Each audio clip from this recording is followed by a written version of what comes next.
Guarantee ನಂಬಿದವರಿಗೆ ಟೋಪಿ ಹಾಕಿದ ಸರ್ಕಾರ. ಗೃಹಲಕ್ಷ್ಮಿ ಹಣ ಸಿಗದೆ ಅಜ್ಜಿ ಕಣ್ಣೀರು. ಸಿದ್ದರಾಮಯ್ಯ ವಿರುದ್ಧ ಸಿಡಿದ ನಾರಿಯರು.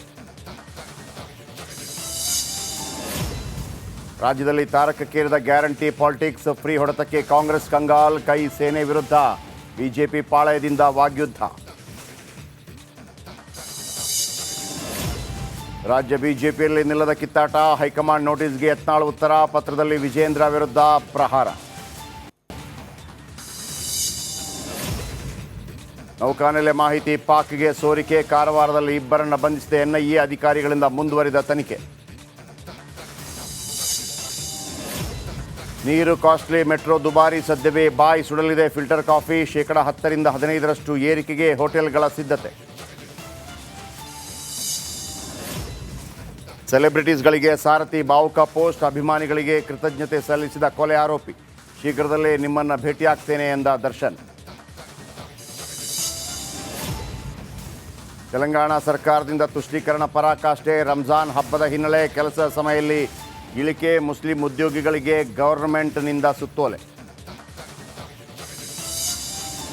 ಮಹಾಕುಂಭದ ಯಶಸ್ಸು ಇಂಡಿಗೆ ಉರಿ. ಮಹಾಕುಂಭ ಮೃತ್ಯುಕುಂಭ ಎಂದ ದೀದಿ. ಉತ್ತರ ಪ್ರದೇಶ ಸಿಎಂ ವಿರುದ್ಧ ಮಮತಾ ವಾಗ್ದಾಳಿ.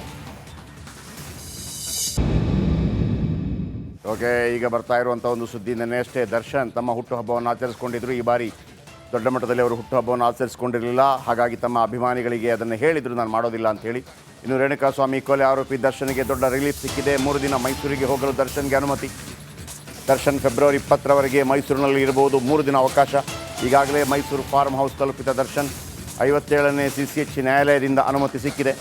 3 ದಿನ ಫೆಬ್ರವರಿ 20ರವರೆಗೆ 17, 18, 19, 20 3 ದಿನಗಳ ಕಾಲ ಮೈಸೂರಿನಲ್ಲಿ ಇರಬಹುದು.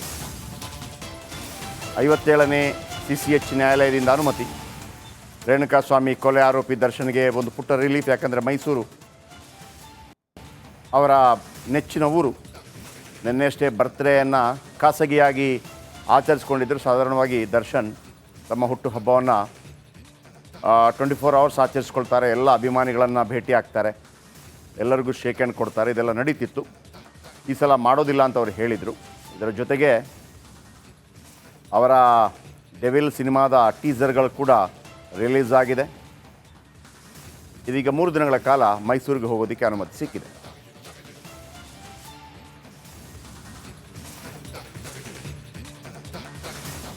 ಇನ್ನು ಅವಹೇಳನಕಾರಿ ಪೋಸ್ಟ್ಗೆ ಹೊತ್ತಿ ಉರಿದಿದ್ದ ಉದಯಗಿರಿಯಲ್ಲಿ ಗುಬ್ಬಿ ಮೇಲೆ ಬ್ರಹ್ಮಾಸ್ತ್ರ ಪ್ರಯೋಗಿಸಲಾಗಿದೆ. ನಿರ್ಲಕ್ಷ್ಯ ಆರೋಪ ಹಿನ್ನೆಲೆ SI ಟ್ರಾನ್ಸ್ಫರ್ ಮಾಡಲಾಗಿದೆ.